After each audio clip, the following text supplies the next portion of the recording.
Cole was supposed to be my husband, but he was always so cold to me. He wouldn't let me kiss him, hug him, and definitely not sleep with him. Finally, I'd had enough and just went for broke. When he was drugged one night, I took matters into my own hands and slept with him. That night, Cole held me, and we made love for hours. But in the heat of the moment, he called out his junior partner's name. The next day, my heart turned to ash. I left, swearing I'd never see him again. 6 years later, however, while I was out buying my daughter a popsicle, Cole suddenly blocked my path. His eyes were red-rimmed, his voice hoarse. "Christine, how could you just steal something of mine and run?" Me, the one who stole his little swimmers, trembled in fear.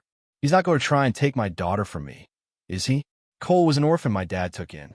He was also my childhood sweetheart, the boy I was meant to marry. He was quiet and cold and rarely smiled, but he took great care of me. When we were little, we ate together, played together, and slept in the same bed. We were inseparable, but from the time he turned 16, he suddenly started avoiding me like the plague. He began locking his bedroom door to keep me from crawling into his bed at night. His entire wardrobe became high-collared shirts, and he even refused to go swimming with me, as if terrified I'd try to take advantage of him. If I so much as touched his arm, he'd tense up and pull away. I was incredibly hurt. Do I have the plague or something? Are you that disgusted by me? He avoided my gaze. I'm not disgusted. I'm just not used to being so close to people. What a load of crap. He wasn't close with anyone, but I was his fiancée. How was that the same? I was so mad, I gave him the silent treatment for a month. At 17, obsessed with romance novels, I wanted to see what it felt like to kiss Cole. But he just turned his head, avoiding my lips, and said flatly, "If you can finish first in our class, I'll let you kiss me." He knew perfectly well that with my brain, I couldn't pull that off in a million years. He just clearly didn't want to kiss me. Furious, I blurted out whatever came to mind. "You really think you're such a catch? Fine, don't kiss me. I'll go find someone else to kiss." I turned to storm off, but he grabbed my arm. There was a quiet fury in his eyes, and the pressure was immense. "Christine, if you dare, we'll call off the engagement." All the fight went out of me in an instant. I was the one who had asked for this engagement. How could I bear to end it? I awkwardly tried to save face. "It was just a joke. Why are you being so serious?" His expression softened slightly. "Don't joke about things like that again," he warned. I pouted. I know.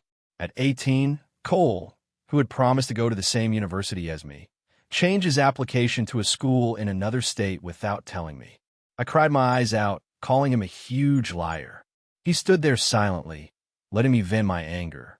When I had cried myself out, he handed me a handkerchief. "Wipe your tears." I angrily swatted his hand away and said spitefully, "Aren't you afraid I'll fall for another guy at college if you're not there?" I thought he would lecture me like before, telling me not to say such things. But this time he lowered his eyes and thought for a moment, then gave a faint, wry smile. "If you find a good guy who likes you, you can try dating him. You don't have to worry about me." At the time, I was too busy being angry at him for breaking his promise and pushing me towards someone else to notice the bitterness and helplessness in his smile. I kicked his knee, fuming with embarrassment. "Since you're so desperate to leave me, then get lost. The farther, the better. I hope I never see you again in my life." I meant every word of that threat, but 6 months later, I couldn't stop myself from going to Cole's school to try and make up with him. When he saw me, his perpetually stoic face showed a flicker of surprise before returning to normal. He took me out to eat, arranged a place for me to stay, showed me the sights, took pictures for me, and walked me through the night market to buy souvenirs. He had planned everything perfectly, yet I couldn't feel a single ounce of warmth from him. He was like a tour guide, polite and distant throughout the trip, with none of our old closeness. Before he dropped me off at the airport, he reached out and gently ruffled my hair. The gesture was tender, but his words were anything but what I wanted to hear. "Enjoy your college life. Don't waste your time coming to see me anymore. If you meet a decent guy, you can give him a chance." My eyes instantly welled up. It was only then that I belatedly realized he probably really did want to get rid of me. From then on, my relationship with Cole was lukewarm at best. Until after we graduated from college, when my dad told me that Cole wasn't planning on coming back. My dad had given him some startup capital, and he had found some success with his business in New York City and decided to stay there long term. That night, unable to sleep, I was scrolling online and came across the Instagram account of Cole's junior partner, Kristen. Another all-nighter with my senior partner writing a proposal. He's so thoughtful. He even remembered I love spicy wontons and got me a huge order. Exhausted but happy. In the corner of the photo, the veined wrist wore a watch I had given Cole for his 18th birthday. I had met Kristen before. She was beautiful, with a bright, bold smile that was incredibly charming. She and Cole had a great relationship. They had entered a lot of competitions together in college and later started a business together. They were the most in-sync partners. So in sync that Cole could say one simple thing, and Kristen would know exactly what kind of proposal he wanted. But I never knew that Cole took such good care of her in private. In that moment, I was struck with the terrifying realization that I might be about to lose Cole for good. But I had truly loved him for too many years. I wasn't willing to give up so easily and decided to fight for my own happiness one last time. So I bought a plane ticket that night and flew to New York. Cole's company was swamped, and he was constantly busy. I was in New York for almost 2 weeks, and he left early and came home late every day. I barely saw him. Our chat window was just a long stream of my one-sided messages, and his replies were as monotonous as an alarm clock. I bought you breakfast. Remember to eat when you get up. Ordered you lunch. It'll be there soon. Have to work late. Won't be home for dinner. I ordered you some soup and other dishes. I was getting discouraged and texted my best friend to complain. What do I have to do to make him less cold to me? Her reply was shocking. I heard men fall in lust before they fall in love. Have you tried sleeping with him? I was floored. Isn't that a bit much? Then just wait for the wedding invitation from him and his junior partner. The thought of that made my nose sting and a tear rolled down my cheek. My friend told me to look on the bright side. Don't overthink it. If you actually win him over in bed, then it's a happy ending for everyone. And even if you don't, you might not have gotten his heart, but at least you got his body. It's not a total loss. I sniffled. She kind of had a point. I was at the end of my rope anyway, so I might as well throw caution to the wind. Just as I was trying to figure out how to pounce on Cole, fate handed me the perfect opportunity. That night, Cole was at a business dinner where someone drugged his drink. He called and asked me to take him to the hospital.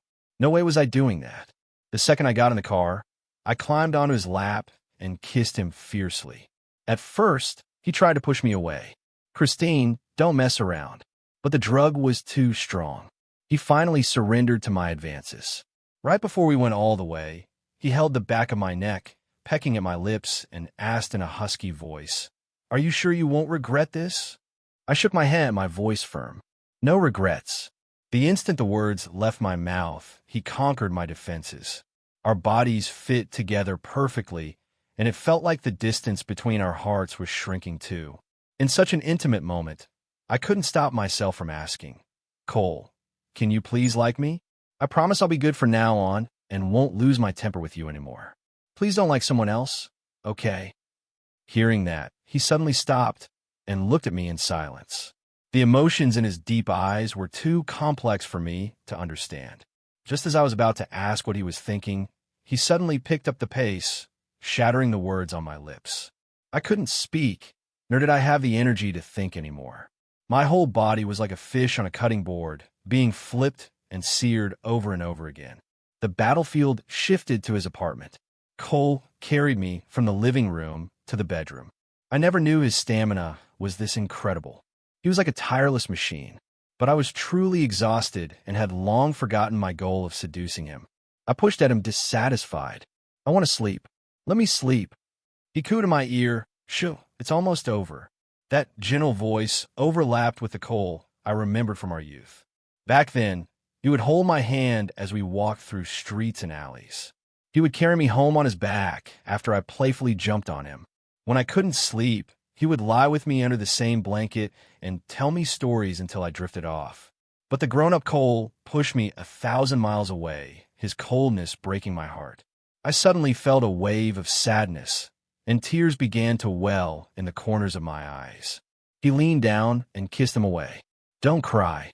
As he pressed into me as deep as he could, he whispered in my ear, "Chris, I love you." I passed out in a daze, not really hearing those last words clearly. When I woke up again, I was alone in the room.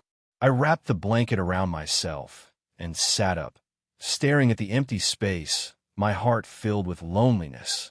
I don't know how much time passed before a notification popped up on my private Instagram account. I opened it. Kristen had a new post. My senior partner asked me out this morning. Guess I'm officially off the market. His voice is so magnetic. I love it when he calls me Chris. I melt every time. The picture was of two hands tightly clasped, and the watch on the man's wrist was the one he had taken off last night and left on my pillow. I suddenly remembered last night's hazy "Chris, I love you," and realized it really wasn't meant for me. That Chris, not this Chris. Of course, how could it have been for me? From the time he was 18, he only ever called me by my full name, Christine. I hadn't heard him use an intimate nickname for me in 4 years. He had also never said he liked me, not once in the 13 years we'd known each other.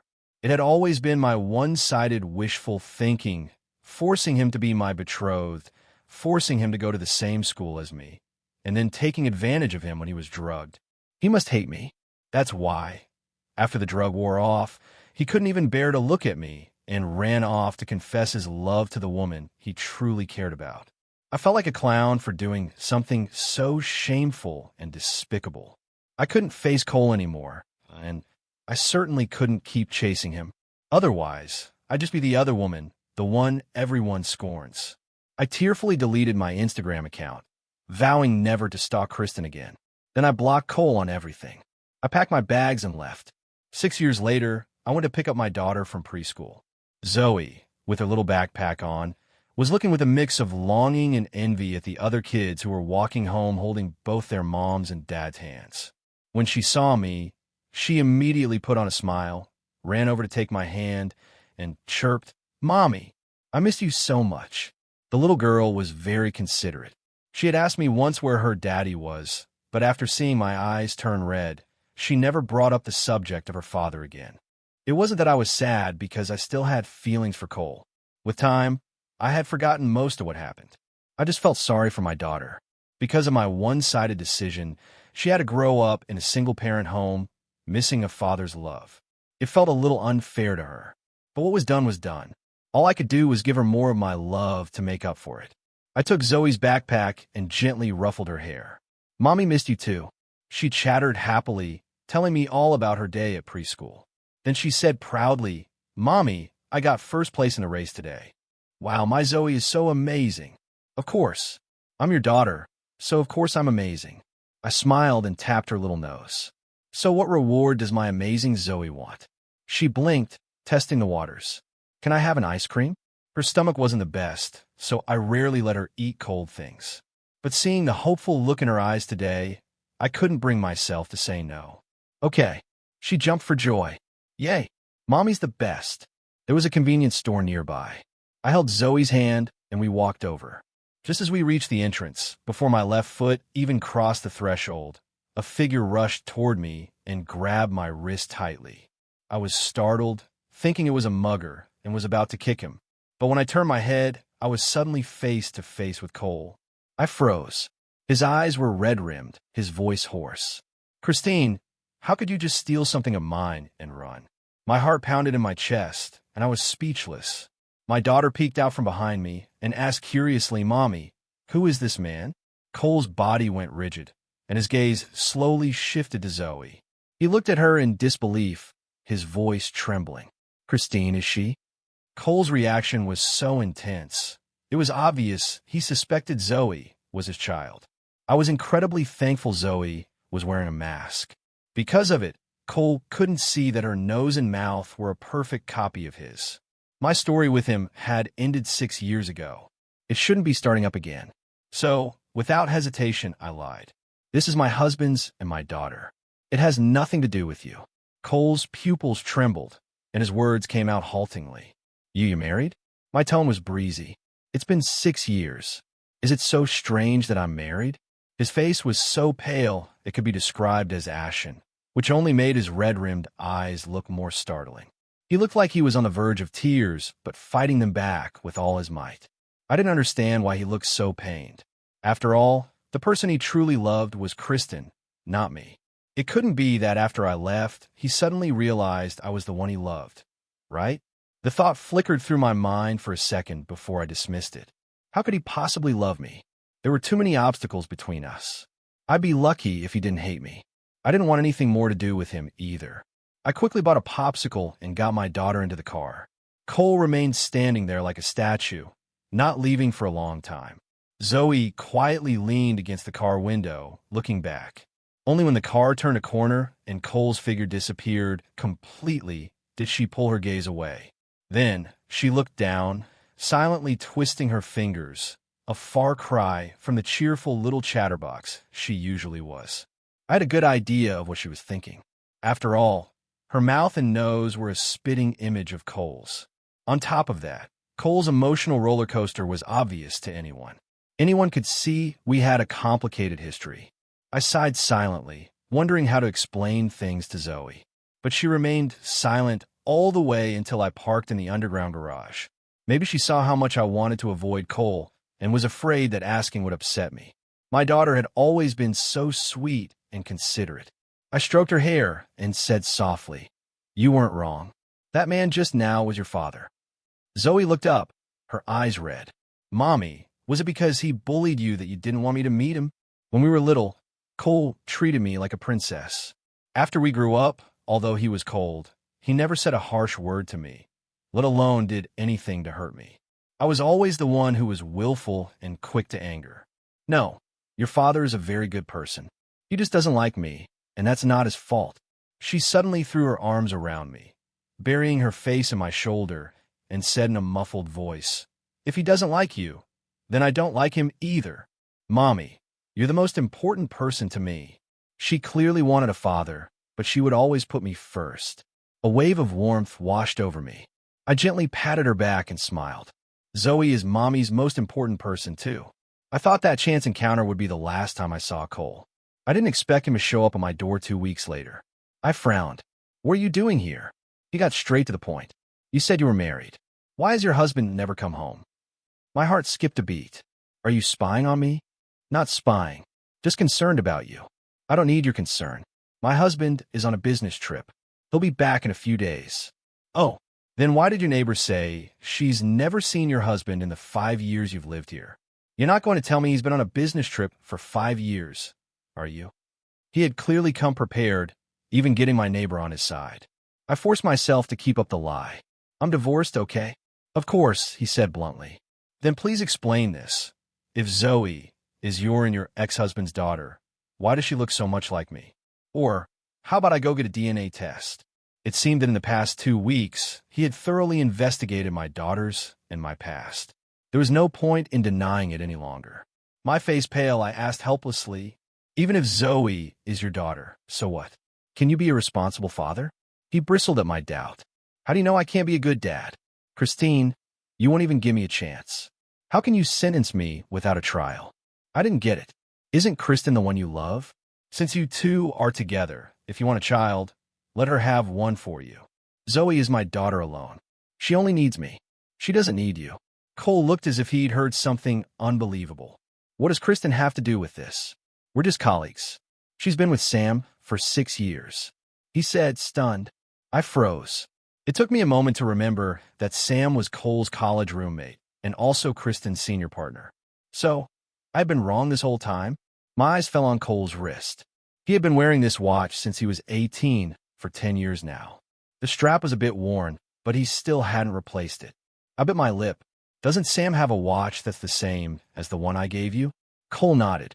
"Yes, Sam's was a gift from his mom. But he only wore it for 2 years before it broke, and he got a new one. So, it was all just a big misunderstanding." Cole finally pieced it together. "So the reason you blocked me and ran off that day, avoiding me for 6 whole years, was because you thought Kristen and I were together?" I remained silent. He took a step closer, his gaze burning into me, and for the first time, he opened his heart to me. "Chris, the only person I've ever loved from beginning to end is you. There has never been anyone else. I once desperately wanted him to love me, but now all I felt was a profound sense of helplessness. The memory of the folder I accidentally found in his apartment when I left 6 years ago was suffocating. I swallowed past the lump in my throat and spoke with difficulty. There's more than just a misunderstanding between us, isn't there? Cole, you say you love me, but what about your father who died? His body went rigid, and his eyes gradually turned red. I gave a bitter smile, reminding him, you pushed me away again and again back then, telling me to date other guys. Wasn't it all because you found out my dad was your enemy? The reason Cole became an orphan was due to an accident. When he was 6, an earthquake struck a nearby city. The area where he and his father lived was also affected. However, the other buildings were well constructed and weren't seriously damaged. But the 7-story building where he and his father lived collapsed because the construction company had cut corners. The accident resulted in 9 injuries and 1 death. The person who unfortunately died was Cole's father. Shortly after, the head of the construction team was arrested and jailed. Cole, now an orphan, was taken in by his uncle. But his uncle and aunt were only after his father's inheritance. Once they got the compensation money and savings, the couple showed their true colors and took pleasure in tormenting Cole. They wouldn't let him eat, drink, or even sleep. When he escaped, he was covered in injuries, so thin his chest stuck to his back, with barely any life left in him. Dizzy and weak from hunger, he fell into a deep pit and couldn't climb out. He thought he was going to die there. It was Christine, on a picnic with her family, who found him and had her father, Mr. U, rescue him. No matter how many years passed, he always remembered Christine tugging on Mr. U's sleeve, begging, "Daddy, let's take him home. He has so many injuries. Someone must have beaten him. If we leave, what if the bad guys bully him again?" Mr. U doted on his daughter, so he granted her wish. After Cole joined the U family, the father and daughter treated him like their own. He had enough to eat and warm clothes to wear, and his life was peaceful and happy. But Christine never called him brother. Cole clearly remembered the first time Mr. U told her to call him brother. Christine shook her head, clutching her doll. "No, he's so pretty. He's going to be my husband when we grow up." The adults burst into laughter. But all Cole could think was that Christine's big, watery eyes, blinking at him, were even cuter than the doll she was holding. Later, as she grew up day by day, she became more and more beautiful. When she was 16, Cole had a dream he shouldn't have had and woke up with his pajama pants wet. He was utterly mortified, cursing himself for being so dirty. Christine was so perfect, and he had defiled her in his dreams. From that day on, he deliberately restrained himself and kept a proper distance from her. Christine was very angry, thinking he had become cold. But Cole knew very well that he wasn't being cold. He was just afraid of losing control of the demon stirring in his heart and laying his hands on her. Of course, he longed to be close to Christine, but all of that had to wait until she was an adult. He had already picked out a gift and was planning to confess his feelings to her after graduation. But the day before his planned confession, he accidentally discovered a shocking secret. It turned out that the real culprit behind the building collapse was Christine's father, Mr. U, who was the developer, had paid off the construction manager, who was just a scapegoat. In that instant, Cole felt his world crumble. The respected adoptive father had become the murderer of his biological father. The girl he loved had become his enemy's daughter. He knew he could never be happy in this life. He couldn't betray his father, so he couldn't pretend he knew nothing and date Christine. He also couldn't hurt Christine. She was the person he held in his heart, the one who had saved his life. She was so innocent and naive. She would never be able to accept that her father was a bad person. He didn't want to destroy her beautiful life. He couldn't love, he couldn't hate, so all he could do was leave. He changed his college application and went to a city 1,000 miles away, trying to erase Christine from his life. But that foolish girl traveled all that way to see him. He wanted so badly to hug her, to tell her how much he missed her. Instead, he went against his heart and told her that if she met a suitable guy, she should try dating him. She cried so hard, like a child who had lost her candy. Seeing her tears, his heart felt like it was being pierced by countless poison needles, the pain making it hard to breathe. But there was no other way. He had to do this. They were destined to have no future together. He had to make her give up on him as soon as possible. But Christine was truly foolish and refused to give up. Throughout their college years, she continued to care for him. When the weather got cold, she would text him, reminding him to wear more clothes. When she found out his stomach was bothering him, she immediately found a traditional Chinese doctor, got him some medicine, and mailed it to him. For his birthday, she would have a gift ready 2 weeks in advance. Even though he was so cold to her, even though she was disappointed and sad, she would turn around and offer him her whole heart again. He truly felt for her. Sometimes he wondered if her life would have been happier if he had never met her. But if they had never met, what memories would he have to get through this long and painful life? But in the end, everything spun out of control. The day he was drugged, Christine climbed onto his lap and kissed him. 2 little figures were fighting in his mind. One said, "Push her away. You can't ruin her life." The other said, "Hold her tight. This is your last chance at happiness." In the end, he gave in to the love in the deepest part of his heart. He became one with her. That night, he couldn't even bring himself to sleep, watching her until dawn. She slept peacefully in his arms, and he felt like he owned the whole world. He suddenly didn't want to care about revenge anymore. He greedily thought that his life had been so bitter. He should let himself keep this one sweet thing. He knew he was letting his father down. If there were any consequences, he would bear them alone. For the rest of his life, he only wanted his little princess to be happy. Exhausted from a night's activities, Christine slept very soundly. He had to go to the office to handle some things and didn't want to wake her, so he left a note on the bedside table telling her not to run off and to wait for him to come back. But when he finished his work, she had vanished. He was blocked on every platform. He didn't understand what had happened. He searched for her everywhere like a madman, but no one knew where she had gone. He had to accept the fact. She had stolen his heart and then abandoned him. Just when he had finally decided to let go of all the hatred and start over, she left him. Cole was in agony and despair, and he stumbled through the next 6 years in a daze. Perhaps it was all fated. After that wild night 6 years ago, I didn't see the note Cole left, but I did see Kristen's post. Then, as I was packing my things to leave, I stumbled upon a folder. Inside was all the evidence Cole had collected on my dad's crimes. I felt like I'd been struck by lightning, and I couldn't stop shaking. And I finally understood why, after he turned 18, Cole had become so cold to me. Who would fall in love with their enemy's daughter? The fact that he hadn't come in while my dad and I were sleeping and finished us both off with a knife was a testament to his kindness. The corners of the pages were worn and frayed. It was obvious Cole had had this evidence for a long time. He had never submitted it to the authorities, and I figured it was probably because he was sentimental about our past. He was grateful for my dad raising him and for me saving his life. But if my dad hadn't done something wrong, Cole never would have lost his father in the first place, and he wouldn't have needed me to save him. I couldn't face Cole anymore, and I didn't want to see my dad either. So, after taking photos of the 30 pages of documents and putting the folder back where I found it, I didn't go home. Instead, I chose to go to a city where no one knew me. I registered a new email address and anonymously sent the evidence to the relevant authorities. Besides being responsible for the building collapse, my dad was also involved in some illegal business dealings. Unsurprisingly, he was sentenced to 15 years in prison. After hearing my story, Cole asked in disbelief, "You were the one who reported your own father?"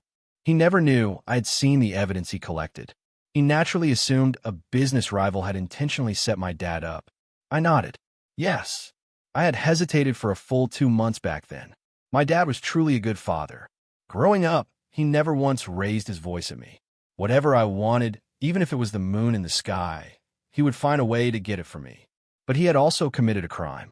Cole could be kind, but I couldn't, knowing the truth, continue to protect him. People who do wrong should be punished. Otherwise, how could the dead rest in peace? So, in the end, I chose justice over family. Cole forced a bitter smile. Back then, I didn't dare let you know what your dad had done. I was afraid you wouldn't be able to handle it. I was too narrow-minded. Chris, you're much stronger than I ever imagined. I know. In his eyes, I had probably always been a willful crybaby. But people have to grow up. I couldn't live in an ivory tower forever. I had to face reality, take care of myself and my child. What choice did I have but to be strong? 7 days after reporting my dad, I found out I was pregnant. At first, I actually considered getting an abortion. I was worried I couldn't handle the responsibility of being a mother, and I was afraid that growing up in a single-parent home would affect my child's personality. So I made an appointment at a clinic. But lying on the operating table, I regretted it. At that time, I had lost my father and I had lost Cole. I was so incredibly lonely. This child was the only family I had left, a comfort to me. So in the end, I chose to keep her. I knew it was a bit unfair to the child. That's why after Zoe was born, I gave her all my love and focused all my energy on her. Zoe's health was a bit delicate, and she got sick easily when she was little. One night, she had a high fever from indigestion, and I frantically rushed her to the hospital. I ran so fast down the stairs that I lost a shoe. It wasn't until she was on an 4 drip that I suddenly realized a piece of glass was embedded in the sole of my foot. As I talked about this, I smiled. You know how I've always been afraid of pain. When I was little, I'd cry my eyes out if I just bumped into the corner of a table. But that night, with my foot bleeding all over the floor, I didn't shed a single tear. So you weren't wrong to praise me. I really have gotten stronger. I was smiling, but Cole's face was pale, his eyes filled with heartache. He reached out and hugged me, patting my back soothingly, his voice hoarse. Chris, I'm so sorry. You've had it so hard these past few years. From now on, I won't let you face these things alone. Come home with me. I promise I'll take good care of you and our daughter. His embrace was so warm it made me not want to leave. Actually, before today, my days were so busy that I rarely thought about the past. Because of that, I thought I had long forgotten Cole.